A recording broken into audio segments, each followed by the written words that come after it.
Bang Surya Paloh yang saya amat hormati, seluruh keluarga besar Nasdem yang saya banggakan. Bismillah, kami terima, kami siap jalan bersama. Assalamualaikum warahmatullahi wabarakatuh.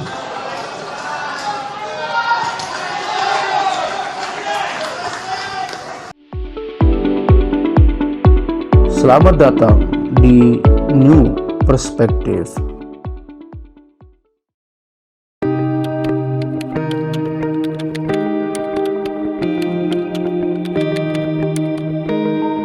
Assalamualaikum warahmatullahi wabarakatuh. Kembali lagi bersama saya dan Pak Dr. Saiful Hamdi. Kita akan berdiskusi terkait dengan dinamika politik, sosial, agama yang sedang berkembang dan terupdate saat ini. Nah, pada kesempatan sore ini, saya dan Pak Dr. Saiful Hamdi akan berdiskusi terkait dengan perkembangan terakhir dinamika menuju Pilpres 2024. Nah, 1-2 terakhir kemarin kan kita tahu sendiri Partai Nasdem telah secara resmi mengusung Anies Baswedan, Gubernur DKI Jakarta sebagai kandidat calon presiden yang akan diusung pada Pilpres 2024 mendatang. Nah, seperti yang kita ketahui bersama bahwa kalau kita bicara Pilpres untuk di NTB sendiri itu hampir 2 kali Pilpres itu berturut-turut dimenangkan oleh Prabowo. 2024 Prabowo Hatta unggul telak melawan Jokowi Yusuf Kala. Dan juga di Pilpres 2019 kita tahu juga Prabowo Sandi juga masih menang telak dengan melawan Jokowi Amin. Nah, di Pilpres 2024 seperti apa kita lihat kondisi Pilpres di sini? Apakah Prabowo akan masih unggul ataukah Anies Baswedan akan mampu mencuri hati masyarakat NTB begitu? Nah, seperti apa nanti Pak Dokter melihat konstelasi Pilpres di NTB begitu? Pasca resminya Anies Baswedan diusung oleh Nasdem begitu, Bang. Ya, oke Mas Ani, ini saya kira kehadiran Mas Anies ya, pasca paripurna di DKI Jakarta, beliau kemudian dideklarasikan oleh teman-teman Nasdem sebagai calon presiden. Saya kira ini step politik yang sangat maju menurut saya, karena bagaimanapun Anies menjadi salah satu kandidat yang banyak diperhitungkan sebenarnya.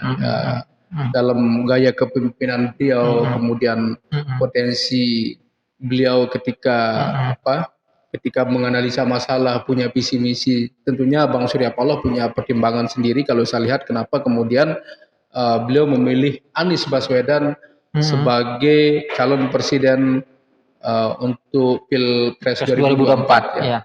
Ya tentunya Mas Ani kan masih banyak PR ya. Kalau kita lihat kan Bang Anies belum menentukan siapa wakilnya. Jadi ada nama-nama misalkan AHY, ada Khofifah ya, kemudian ada juga Andika Perkasa, Panglima TNI kita ya, Bang Andika. Ini saya kira cawapres-cawapres yang sangat potensial yang bisa mendampingi Anies Baswedan.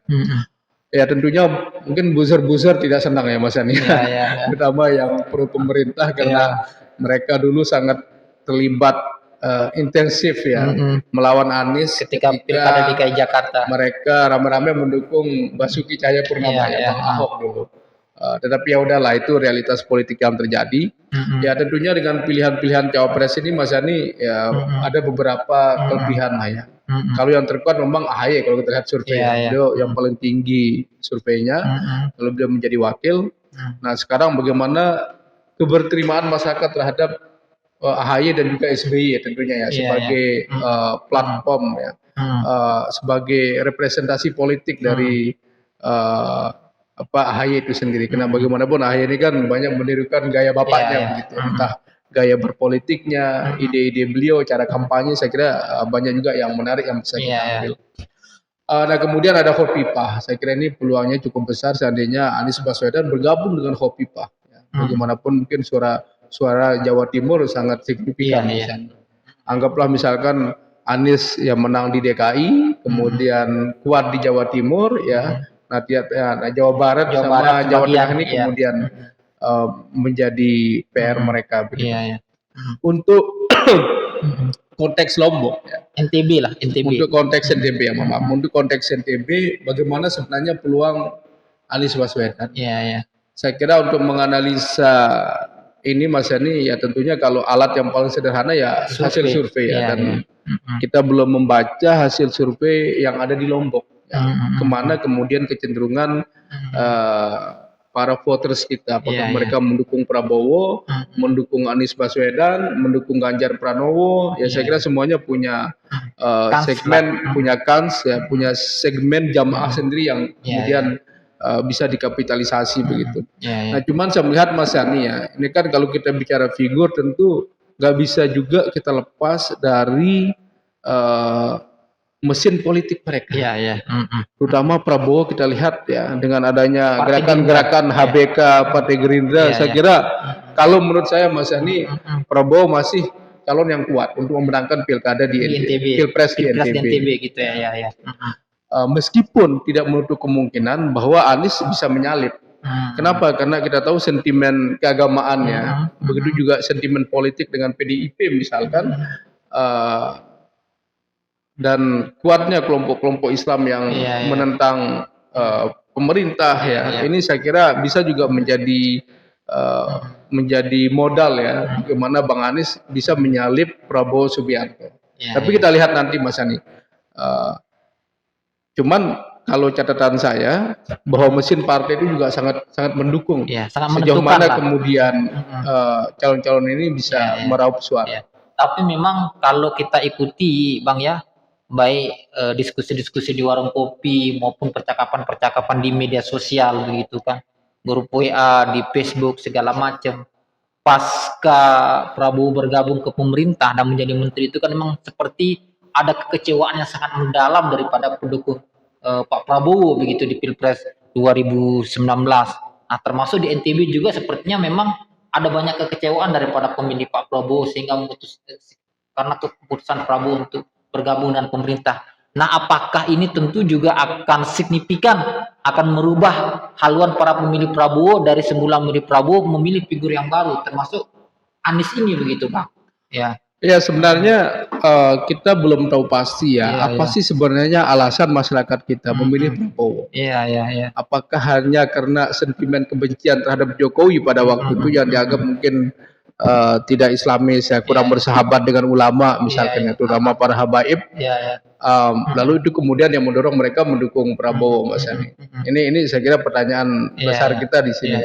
Apakah apa alasan masyarakat di NTB ini mendukung Prabowo Subianto? Kalau dulu mungkin pernah saya berkomentar, ini kan banyak sekali tokoh-tokoh kita dari timur yang memang pro ke Prabowo ya, ada Fahri Hamzah, ada Din Samsudin, mungkin hanya TGB yang kemarin ya yang mendukung Jokowi, dan tentunya berat beliau untuk mengangkat suara, apalagi TGB pada waktu itu sudah tidak lagi menjabat sebagai gubernur NTB. Mungkin kalau beliau masih jadi gubernur lain cerita ya, lain cerita. Nah, cuman Mas Yani bicara karakter ya, ini kan kalau kita bicara masyarakat NTB ini, mereka sepertinya ya, saya tidak tahu kalau kita lihat ada pergeseran apa enggak. Mereka sepertinya lebih suka figur-figur kayak tentara, militer, gagah, tegas gitu ya. Tegas. Mungkin Prabowo masih kuat menurut saya.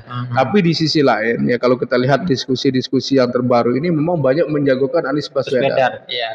Apakah kemudian ini karena kekecewaan masyarakat kita terhadap pemerintah, terhadap pemerintahan Jokowi yang tidak puas, apalagi naiknya BBM. Saya kira ini lagi-lagi Mas Yani tergantung pada situasi politik sekarang.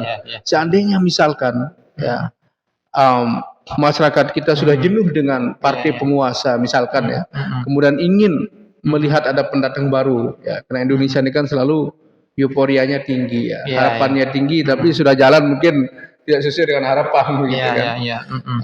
Nah, kalau misalkan ini kemudian bisa dimanfaatkan oleh politisi ya, dan mesin partai dalam melihat kecenderungan wacana politik yang ada, bisa jadi kemudian peluang Bang Anies lebih tinggi. Apalagi daerah kita kenal sangat muslimnya lebih kuat ya, secara simbolik ya. Jadi kelompok-kelompok yang masih menentang Jokowi masih banyak sampai sekarang. Yang masih termakan politik identitas juga masih banyak ya. Nah, kira-kira dalam pandangan Abang ini nanti para loyalis pendukung atau relawan pemenangan Anies ini apa yang akan menjadi isu jualan utama mereka di NTB ini sehingga masyarakat NTB ini bisa sebagian besar memilih Anies Baswedan gitu, Bang? Ya, saya kira modal utama Bang Anies, beliau kan dikenal apa ya? Sebenarnya beliau tokoh yang sangat moderat. Iya, iya. Bang Anies ini kita tahu beliau pernah menjadi rektor di Paramadina Iya. ya, universitas yang sangat yang cukup besar di Jakarta Jakarta. ya. Dan beliau alumni Amerika. Ya, saya kira nama beliau sebenarnya cukup bagus ya. Iya, iya. Apa yang beliau katakan kalau ada orang iri orang ini biarin aja begitu. Tetapi sentimen keagamaan lagi-lagi Mas Yani ya, bisa jadi menjadi modal juga Bang Anies untuk melangkahi elektabilitas Prabowo di NTB Iya, ya. iya. Ya Nasdem dengan suara Nasdem saya kira cukup menjanjikan ya, tokoh-tokoh besar di NTB seperti Ibu Rohmi, lalu ada Bupati Lombok Tengah ya. Bupati Lombok Barat, Bupati Lombok Barat ya, Pak Fauzan Khalid ya. Saya kira ini bisa kemudian membackup suaranya Bang Anies ketika Nasdem sudah memutuskan Anies sebagai calon presiden. Tapi kita lihatlah Mas Yani, ini apakah kemudian tren Bang Anies naik ya dengan gaya kepemimpinan beliau, gaya bicaranya bisa menginspirasi masyarakat kita untuk berubah ya. Seperti yang beliau katakan itu bahwa perubahan itu ya bukan dilihat hanya dari indikator pembangunan, tetapi bagaimana kebahagiaan masyarakat. Ya kan beliau terkenal dengan Jakarta bahagia ya kan, yang kemudian sempat menjadi perdebatan waktu debat dengan Ahok. Pertanyaan terakhir Bang, apakah nanti politik identitas ini akan sekencang Pilpres 2019 begitu? Tergantung Mas Hani.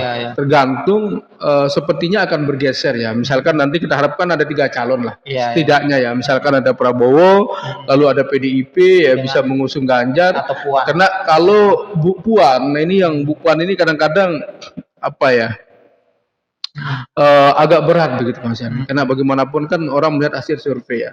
Hasil survei ini kan salah satu indikator lah, instrumen saintifik yang orang gunakan untuk melihat sejauh mana dia diterima oleh masyarakat, elektabilitasnya seperti apa.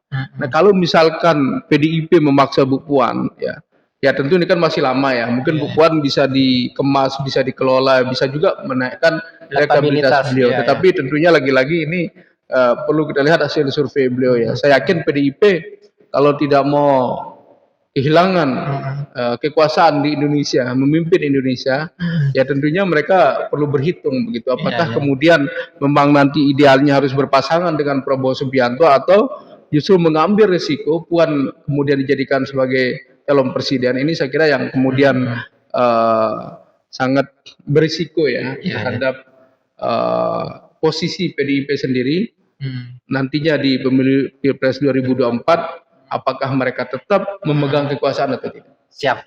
Ya, pemirsa, saya tidak akan mengambil kesimpulan apapun. Demikian diskusi kita. Sampai berjumpa di New Perspective dengan tema dan isu yang berbeda. Sekian. Assalamualaikum warahmatullahi wabarakatuh. Waalaikumsalam.